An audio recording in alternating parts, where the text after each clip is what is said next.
You talked about some of the other stuff that he wrote, because he wrote a lot more than just the Berserker stories.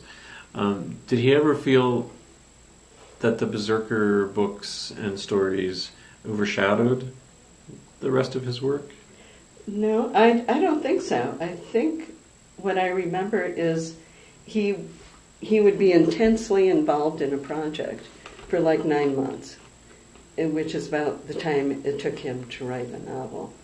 And then when he finished that, he would want to start something different. So when he was able to, when people were buying other stuff, he would alternate his work so that sort of like, oh, I did that for 9 months, now let's go do something else. So I don't think he felt the Berserkers took over. I think they were just one of the sandboxes he played in. Yeah. And perhaps enabled him to play in the other ones because they paid. Yeah, they were the one that broke the ice so that he was able to do, some, that and the Swords books. I'm trying to remember, all the time he worked at EB, I told you after we were married, he worked at Encyclopedia Britannica. Yeah. It's EB. Okay. He was working at night in the basement. He'd come home from work, help me put the kids down, and then go to write stories in the basement. So for that 5-year period, he was working at EB, but also doing what most writers do, writing in the extra time. When the project at Encyclopedia ended and tons of people were laid off, Fred among them, we sat down and made the decision that come what may, he was going to work at writing full time. And if we ran out of money, I'd go back. Because by this time your kids are school age. Yeah, well, the baby's 3 or something like that. But it looked doable, So that's when we moved out here. And then he began writing full time again. And I took, for a while it worked, and then we went broke. Which happens. Yeah. And then I went down to Carlsbad and taught down there for a while until his income from writing picked up again. And the Swords were a big contribution to that. Okay. So then we came back up to Albuquerque, and I still had to work. So I took a job at P&M, and he took care of the kids and did his writing until we reached the point where we didn't need my income. So that was about 1982, I think I left P&M. We'd had a previous conversation. You talked about how, when you started having a family, it was just an imperative that he have a day job, and he did it, but that it was really hard on him. Yes, it really was. His Encyclopedia Britannica is absolutely the best job in the world for a writer and a very intellectually active person. But it isn't a good job for someone who knows he should be doing something else. Okay? So we had a wonderful time with the people he worked with, made some great friends, had wonderful parties with all these smart people. But a 9-to-5 job, I think somewhere in his heart he knew that was not what he was supposed to be doing. And it was very hard on him. And just the petty annoyances that you get whenever you're working in an office. Oh, I remember that he actually got an award from his fellow workers for standing up against one of the petty administration things. It was, you were supposed to put up a card for everybody there was writing articles on something, the whole, everything that's in the encyclopedia. And every time you wrote an article, you were supposed to put a little tag up and they say how much time you spent. And it was just driving these creative people out of their heads, to have to say, I spent 3 minutes doing this. Right. And I guess Fred stood up at some meeting and said, "You can't do this to us. This is not who we are." And they wrote him out a little award. So, yeah, it was a great place to work, but he knew that wasn't his thing in life he was supposed to be doing. So why New Mexico? How did you guys end up here? Oh, wow. Well, we had talked to some friends who loved it. Fred had been here in the Air Force when Roswell had a base. We thought we were going to Santa Fe to hang out with the Zelazny's and other writers who were going up there.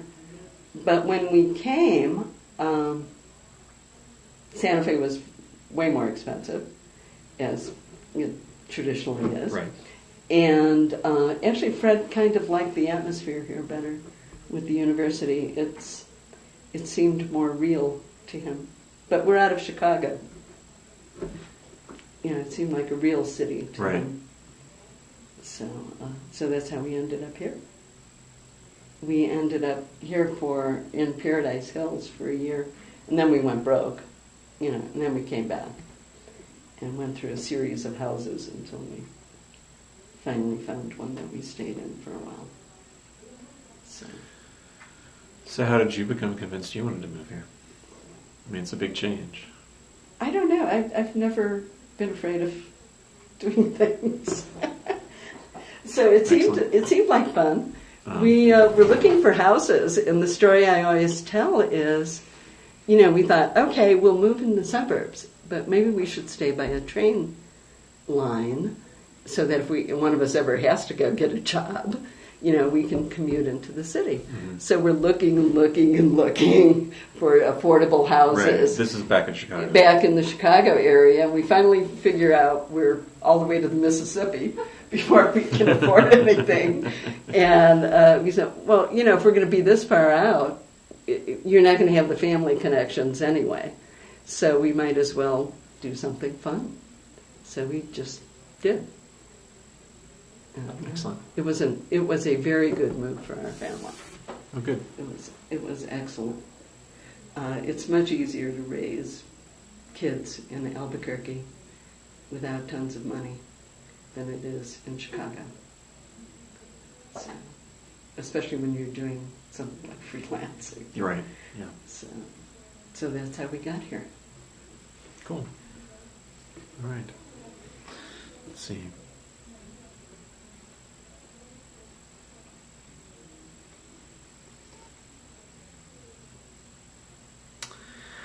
I saw a quote attributed, I found it on the internet, attributed to Fred, and I'll just read it to you. It said, "The comments I most appreciate from ordinary readers who've happened on one of my books, the comments I most appreciate come from ordinary readers who've happened on one of my books at some time of stress in their lives, and who actually credit the book with helping them through a bad time. It's happened a few times in 40 years." That was his previous quote. Mm-hmm. So I guess he wasn't too concerned with the idea, perhaps, of being, sometimes science fiction and fantasy are labeled as escapist fiction and considered, second class mm-hmm. to mm-hmm. literary fiction, for mm-hmm. example.